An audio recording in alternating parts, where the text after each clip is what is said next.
fait partie de ceux dont les voix comptent en Côte d'Ivoire quand on parle d'activisme citoyen ou tout simplement de société civile. Sa plateforme, la fédération, ou si vous voulez, la fédération qu'il dirige donc, était en Assemblée générale ordinaire il y a à peine un mois. Lui, c'est M. Rémi Yao Ibrin, qui nous reçoit aujourd'hui à son domicile à Abidjan. M. Yao Ibrin, bonsoir. Bonsoir, cher frère. Et merci de nous accueillir chez vous ici. Le plaisir est partagé.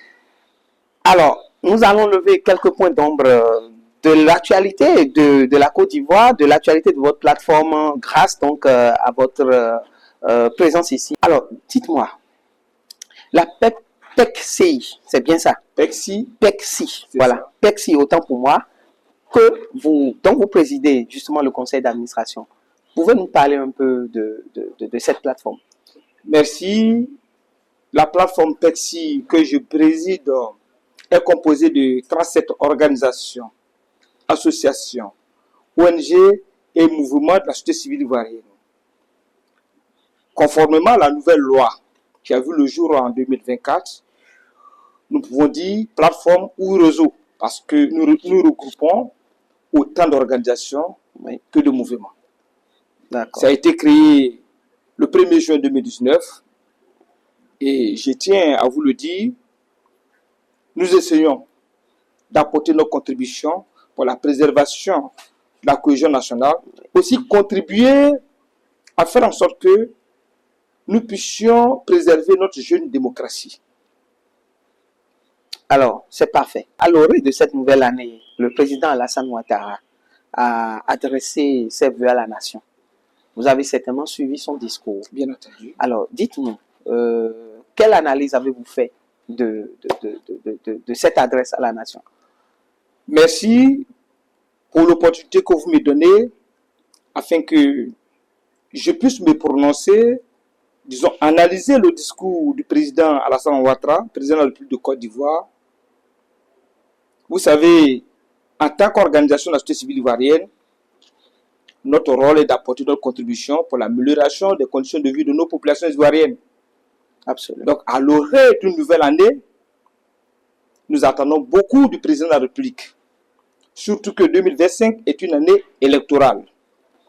Nous aurions voulu, en tant qu'acteur de la société civile ivoirienne, que le président de la République puisse dire clairement aux Ivoiriens où allons-nous en 2025. Est-ce qu'il sera candidat ou pas? C'est de ça qu'il s'agit. Vous savez, depuis ces 20 dernières années, toutes les élections présidentielles qui sont tenues en Côte d'Ivoire ont été entachées de graves violences qui ont entraîné de nombreuses pertes en vie humaine et de dégâts importants de matériel. Et je crois que je n'ai pas besoin de revenir là-dessus.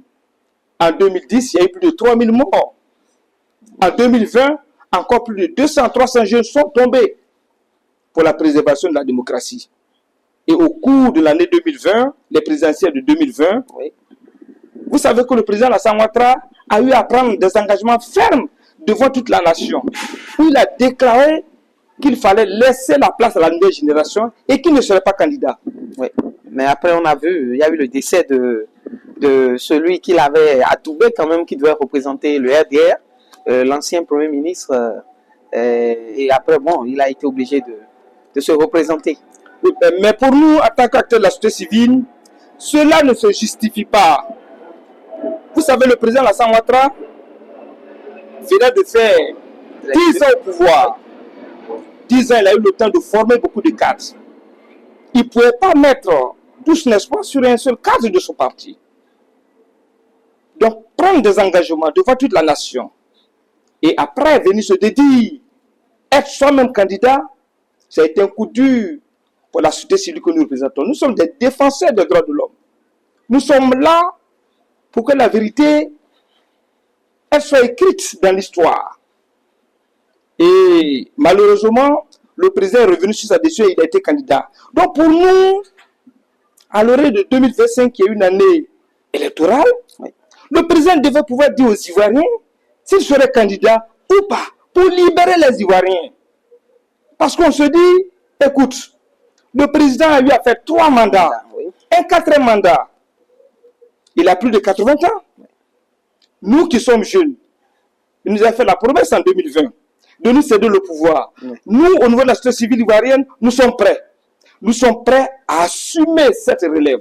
Oui. Donc on attendait beaucoup de son discours. Vous m'excusez, je ne voudrais pas vous faire perdre le fil de vos idées. Vous êtes un acteur de la société civile. Oui. Alors, est-ce que, quand vous dites que vous êtes prêts, nous, bon, c'est vrai que vous avez utilisé un nous, j'ose croire que ce n'est pas l'acteur de la société civile qui voudrait exercer le pouvoir politique. Mais, cher frère, oui. Vous savez, je suis bien entendu un haut cadre de ce pays. Oui. Je suis un fils de la Côte d'Ivoire. Et lorsqu'on parle de la nouvelle génération, c'est de nous qu'il s'agit. Nous qui sommes entre 45 ans oui. et 60 ans, c'est de nous qu'il s'agit. Donc je fais partie de cette nouvelle génération. Je suis ingénieur de formation. Oui. J'ai à mon encontre plusieurs diplômes de 3e cycle. J'ai été directeur de cabinet ministériel. Donc j'ai assumé de plus hautes fonctions. De très hautes fonctions au niveau de l'administration ivoirienne. Donc, il y a la capacité au sein de la société civile ivoirienne. Nous disons même que pourquoi ne pas tenter, pourquoi ne pas tester la société civile ivoirienne? Parce que depuis les indépendances, il n'y a que les politiques qu'on voit. Mais nous, au niveau de la société civile, nous sommes prêts. Et 2025, nous serons au début et à la fin de cette élection. Alors, tout à l'heure, vous disiez donc que le président a 80 ans, mais on l'a vu lors... sauf erreur de ma part, lorsqu'il y avait échange de vœux entre la représentation diplomatique et donc le chef de l'État, il disait qu'il est encore en forme. Mais c'est quand même énigmatique cela. Vous savez, lorsqu'on jette un coup d'œil dans le rétroviseur, prenons le cas type des dernières élections aux États-Unis. Oui, oui. Le président de la République de la même génération que le président sortant. Oui, et même le vainqueur, Donald Trump aussi est très âgé. Oui, juste qu'il a l'air un peu plus en forme que donc nous disons que nous, notre inquiétude, parce que vous savez, le président Alassane Ouattara est un disciple digne de feu Félix Houphouët-Boigny. Houphouët-Boigny a été toujours un homme de parole, un homme de dialogue et de paix. Donc pour nous, un héritier digne de Félix Houphouët-Boigny, qui prend des engagements devant la nation. Oui, il y a eu des problèmes à la dernière minute. Mais si nous sommes maintenant en 2025, que le président puisse dire clairement aux Ivoiriens, j'ai eu à prendre des engagements en 2020. Nous sommes en 2025. Le moment est venu. Je vais céder ma place à la nouvelle génération. Parce qu'il est important pour nous d'inscrire son nom sur une pierre en lettres d'or. Il a eu à poser beaucoup d'actes concrets que je tiens à féliciter au nom du conseil d'administration des 37 organisations que nous présidons. L'encourager pour son engagement et surtout ses actions concrètes. Mais nous disons encore que beaucoup reste à faire. Sans doute. Sans doute. Sans doute. Donc, on attendait beaucoup de lui au cours de son discours. Ouais. Et malheureusement, il n'a pas été assez précis sur ce qu'on attendait de lui. Oui. Certainement qu'il va nous faire la surprise, une très belle surprise. Parce que notre souhait, nous en tant qu'acteurs de la société civile, ce n'est pas d'éliminer qui que ce soit. Oui. Par ailleurs, notre souhait le plus ardent est que tout Ivoirien qui souhaite être candidat, qu'on puisse lui permettre. Oui. Notre souhait est que les élections de 2025 soient des élections inclusives. Donc si son parti le choisit, malgré son âge, et qu'il a la capacité, ce n'est pas à nous, en tant qu'acteurs de la société civile ivoirienne, de l'éliminer. Mais nous disons, comme il a eu à prendre des engagements, et qu'il a eu à poser beaucoup d'actes concrets, et que nous estimons que notre génération, nous sommes prêts à assumer cette relève, alors il faut qu'il nous passe le flambeau. Okay. Je voudrais, toujours sur cette question, avoir votre opinion par rapport au fait que certains observateurs estiment que le mieux à faire, c'est que non seulement le président Alassane Ouattara, mais tous les protagonistes avec qui il a eu donc maille à partir déjà pendant la conquête du pouvoir en 2011, 2010, 2011 notamment, que le mieux à faire, c'est donc que tout ce monde-là ne se présente pas aux élections. Vous voyez, l'ancien président Gbagbo a des ambitions. Sa femme, on n'en parle pas. Il y a que même Charles Blé Goudé voudrait bien, sans oublier Guillaume Soro, qui, c'est vrai, il est en exil depuis lors, mais il ne cesse pas de lorgner vers le palais de Yamoussoukro. Alors, dites-nous, pour vous, en tant qu'acteur de la société civile acteur donc qui œuvre pour la préservation de la paix en Côte d'Ivoire, est-ce que vous pensez, comme ces observateurs-là, qu'il vaut mieux que tout ce groupe-là, tous ces leaders-là soient écartés, enfin, on ne peut pas les forcer, mais qu'ils prennent la responsabilité pour la préservation de la paix en Côte d'Ivoire, de ne pas se présenter, pour que justement il y ait une nouvelle génération d'acteurs politiques. Merci. Oui. Votre question elle est très pertinente. Comme je l'ai dit tantôt, notre souhait le plus ardent est que 2025, nous puissions avoir un président issu de notre génération, de la nouvelle génération. Oui. Nous avons toute la capacité. Mais il est important aussi de le souligner. Oui.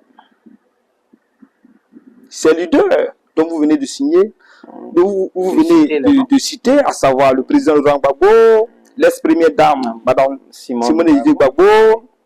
Blé Goudé, il est de notre génération. Oui, bon, mais très lié à l'histoire récente des crises électorales en Côte d'Ivoire. Ça, c'est vous qui le dites. Mais nous disons qu'il peut apporter encore sa contribution à l'édification de notre beau pays. Sans doute. Notre souhait, au niveau de la plateforme que je préside, est que on puisse faire place à la nouvelle génération au cours des présidentielles prochaines. Vous savez, la Côte d'Ivoire a une histoire. Oui. Nous estimons qu'il est temps qu'on donne la chance à cette génération que nous représentons. Nous avons été formés à tous les niveaux pour que nous puissions apporter aussi notre contribution. C'est ce que nous réclamons. Mais ce n'est pas pour autant qu'il faut chasser ceux qui nous ont formés, qui peuvent encore apporter leur contribution. Le président Alassane Ouattara, il a encore, comme lui-même l'a dit, il a encore de l'énergie. Le président Laurent Gbagbo de son côté, d'ailleurs, son parti l'a choisi comme candidat pour les futures échéances présidentielles. Mais ce n'est pas à nous, en tant qu'acteurs de la société civile, de les éliminer, comme je l'ai dit tantôt. Mais nous aurions voulu que la sagesse prime et qu'on puisse dire, nous avons eu à former beaucoup de cadres, nous allons les laisser compétir entre eux au niveau des différents partis politiques et bien entendu au niveau des acteurs de la société civile ivoirienne, que nous puissions nous affronter, notre génération, et que le meilleur puisse remporter cette élection. On vous aura compris, M. Rémi Yao. Dites-moi, au-delà des questions de candidature, la PEPSI, votre plateforme, quel rôle cette plateforme entend jouer, ou joue d'ailleurs déjà, pour que quand même ces élections présidentielles à venir en octobre puissent se dérouler? Vous savez, il est important de le souligner. Depuis ces dernières années, la plateforme que nous présidons est impliquée au plus haut niveau du processus électoral en Côte d'Ivoire. La preuve en est que les élections partielles de 2022, les locales bien entendu, nous avons eu à déployer des observateurs indépendants qui étaient accrédités par la commission électorale indépendante CEI. En 2023, les dernières élections communales et régionales, pour la première fois dans l'histoire, la société civile, la plateforme que nous présidons, a eu à déployer 715 observateurs. Et nous avons couvert les 31 régions et districts de la Côte d'Ivoire. L'objectif était de déceler toutes les forces et faiblesses du processus électoral et de faire des propositions constructives. Aujourd'hui, nous avons tous les éléments d'appréciation. Après cette mission, ces deux grandes missions, l'année 2024 a été pour nous une année d'échanges et de propositions. Nous avons rencontré les différents acteurs de la scène politique de l'opposition ivoirienne. Oui. Le seul parti qui n'a pas voulu nous recevoir, c'est le RADP, le parti au pouvoir. Malgré notre insistance, malgré les différents courriers, nous n'avons pas eu de suite. Or, pour nous, il était important de leur dire, nous avons été observateurs, nous connaissons les réalités, couvrir les 31 régions. Ça nous a permis d'échanger avec nos populations ivoiriennes, qui nous ont dit beaucoup de choses. Donc, concernant les actions, la personne que nous présidons a mené des actions concrètes. Et nous estimons que notre rôle est de sensibiliser les acteurs politiques pour qu'ils puissent prendre conscience. Je l'ai dit tantôt, depuis ces 20 dernières années, toutes les élections présidentielles qui sont tenues en Côte d'Ivoire ont été entachées de violence. Les résultats sortis des urnes ont toujours été contestés.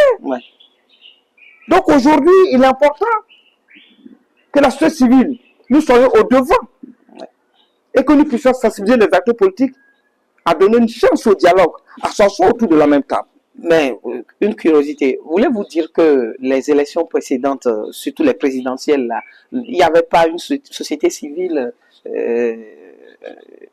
ivoirienne qui a suivi le processus, ou ça manquait d'organisation?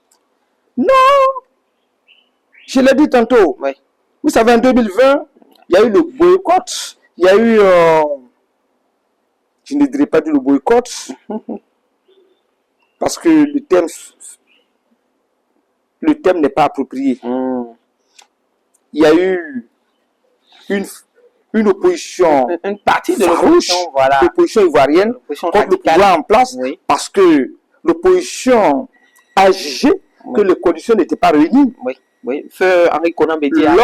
Au cours de la mission, bien entendu, au cours de la mission conjointe de l'ONU, la CEDEAO,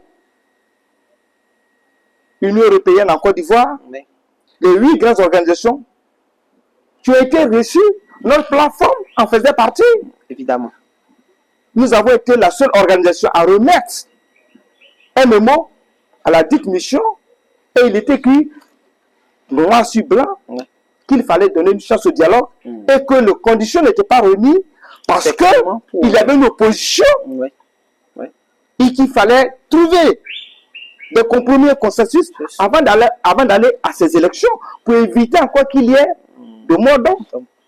Mais nous n'avons pas été écoutés. Malheureusement. Mais nous avons toujours été là. Malheureusement, vous savez, les politiques, lorsqu'ils décident, pour la plupart du temps, ils n'ont jamais voulu associer la société civile. Parce que leur premier objectif est d'avoir le pouvoir. Or, nous sommes là pour consolider le pouvoir en réalité. Parce que notre rôle est de faire en sorte que nos populations ivoiriennes puissent avoir de meilleures conditions de vie. Lorsque le gouvernement prend des engagements, il est notre devoir de faire des observations et aussi des propositions. Donc, de notre point de vue, nous essayons d'apporter nos contributions. Nous n'avons jamais cessé d'être dans le processus électoral. Justement, tout à l'heure, vous disiez donc que les acteurs politiques, quand ils décident,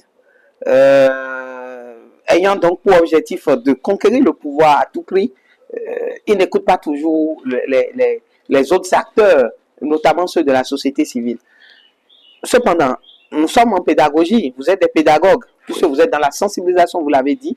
Alors, par rapport aux échéances d'octobre prochain, quel message voudriez-vous adresser aux acteurs politiques de Côte d'Ivoire, qu'ils soient de droite ou de gauche, de mouvance ou d'opposition, quel message avez-vous envie de leur adresser pour que véritablement la Côte d'Ivoire puisse tourner la page de ces élections présidentielles suivies de pertes en vies humaines? Merci, merci. Nous n'avons qu'un seul message.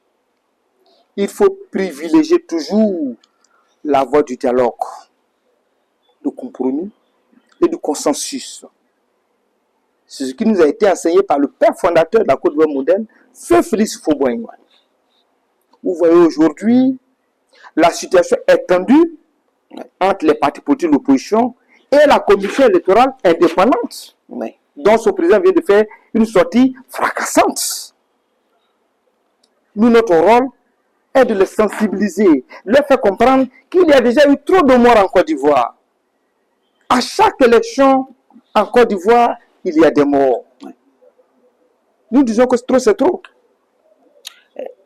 La voie du dialogue, la recherche du consensus, des élections apaisées et sans violence et tout, est-ce que véritablement on se dirige vers cela quand on sait que certains prétendants, comme justement le président, l'ancien président Laurent Gbagbo, le jeune, le jeune Blé Goudé, ceux-là sont censés être inéligibles.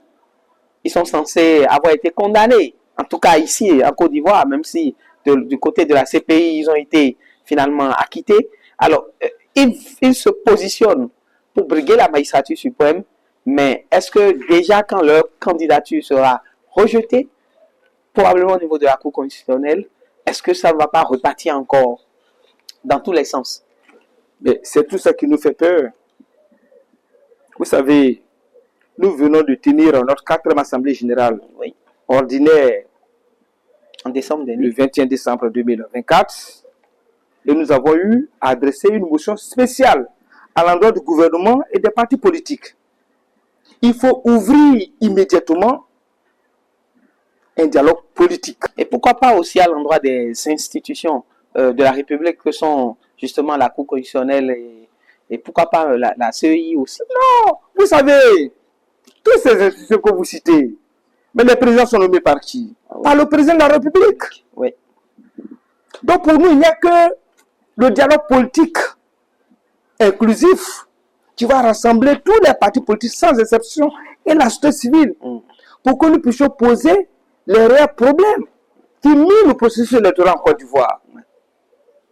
Comment faire pour que nous puissions, quand sur table, dire il faut donner la chance à tous les Ivoiriens de compétir pour éviter qu'il y ait encore d'autres crises. Donc notre souhait aujourd'hui le plus ardent est que le gouvernement ivoirien accepte le dialogue politique. Vous savez, le président de la commission électorale actuelle, M. Kubie Mamadou Koulibaly, son mandat finit le 30 septembre 2025. À la veille, à la veille des présidentielles. Mais ça va poser problème. Pensez-vous que l'opposition va s'asseoir là comme ça, regardez, le président va se permettre de nommer quelqu'un, peut-être, je ne dirais pas de son parti, il aura une opposition. Oh, si le président, si le parti au pouvoir, le RHDP, accepte qu'on ouvre un dialogue politique et que tous les acteurs se retrouvent autour de la même table, ce sont des situations, ce sont des cas qu'on pourra régler automatiquement. Et aussi, trouver des solutions trouver des solutions aux autres problèmes liés. Oui, aux autres problèmes liés. Mais les problèmes fondamentaux aujourd'hui, au niveau de certains acteurs politiques, c'est le fait que leur nom ne soit pas inscrit sur la liste électorale. Donc, il n'est que par le dialogue politique qu'on pourra régler ce problème. Il y a le cas du président Laurent Gbagbo lui-même, qui a été désigné comme candidat de ce parti pour cette présidentielle 2025. M. Blé Goudé, il n'est pas inscrit sur la liste électorale. Nous avons l'ex-premier ministre Soro, Guillaume, oui. qui est toujours en exil. Donc nous disons que pour mettre fin à toutes ces crises, il faut ouvrir un dialogue inclusif, un dialogue politique inclusif, et autour de la table, privilégier la voie du dialogue, du consensus surtout, et des compromis, pour qu'on puisse organiser pour la première fois en Côte d'Ivoire des élections dont les résultats ne souffriront d'aucune contestation. Vous savez, depuis les indépendances, il n'y a jamais eu un président, il n'y a jamais eu de passation de charge entre un président entrant et un président sortant. Oui. Il faut qu'on ait la chance de vivre cette réalité en Côte d'Ivoire. Mais cela passe par la démocratie, la vraie démocratie. Aujourd'hui, nous avons des problèmes réels, comme je l'ai dit tantôt, au niveau du processus électoral. La révision de la liste électorale pose problème. Or, le code électoral dit chaque année, il faut une révision de la liste électorale. Les gens, la commission électorale actuelle, Oui. chaque année, ne fait pas son travail. L'année 2024, par exemple.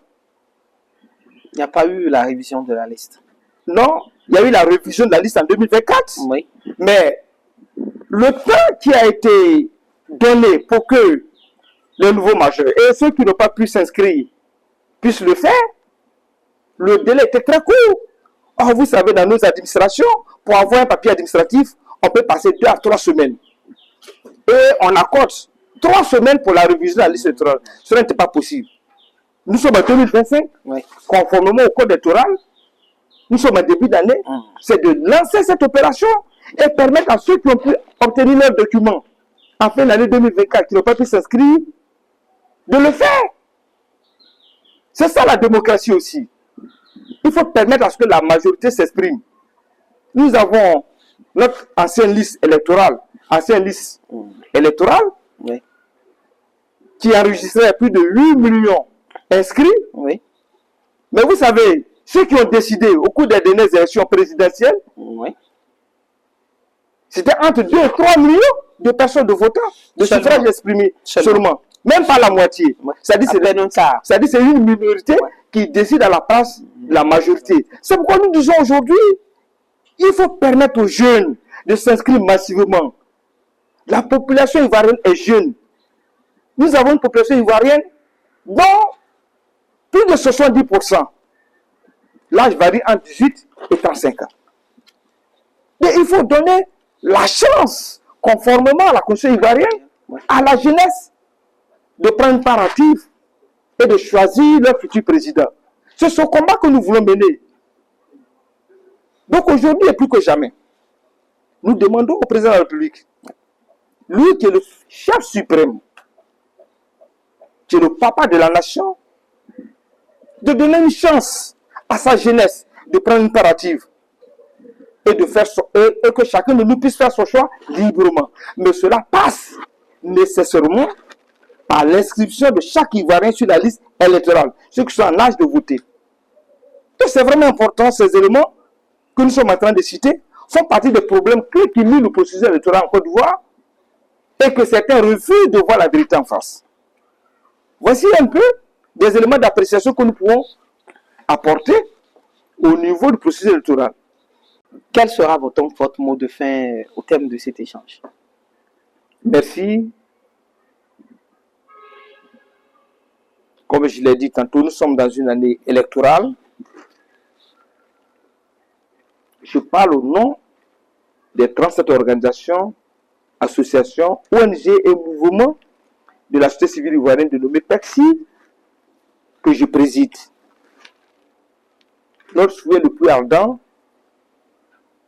est que les élections présidentielles d'octobre 2025 soient une élection apaisée, soient une élection la plus crédible possible, transparente, inclusive, permettre à tous les Ivoiriens, tous ceux qui désirent être candidats, de l'être. Inscrire tous les frères et sœurs qui ont des problèmes, qui ne sont pas encore sur la liste électorale. Nous demandons au président de la République de prendre une loi d'amnistie et permettre à ses frères et sœurs de vivre cette joie, de compétir loyalement. nous lançons un message à l'endroit de toute la jeunesse ivoirienne. L'année 2025 est une année décisive. La jeunesse doit être au début et à la fin de toutes les opérations du processus électoral.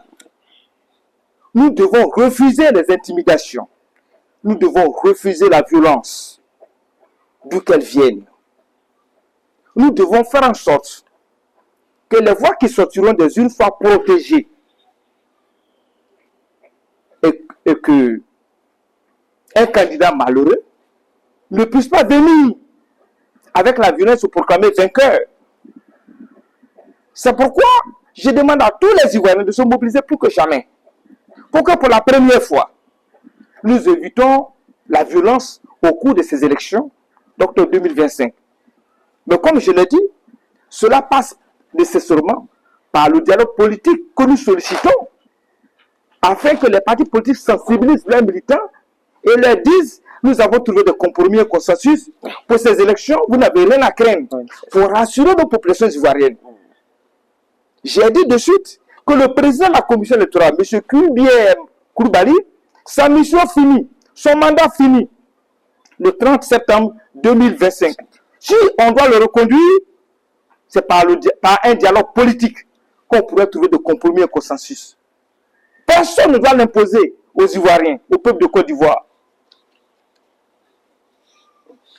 Notre souhait le plus ardent est que la Côte d'Ivoire puisse retrouver la paix. Et que les jeunes, aujourd'hui, dont beaucoup, la grande majorité, se retrouvent au chômage, sachent qu'il y a encore de l'espoir. Et il est important de terminer en disant, nous devons faire confiance à Dieu. Parce que 2025, le combat ne sera pas physique, le combat sera plus spirituel.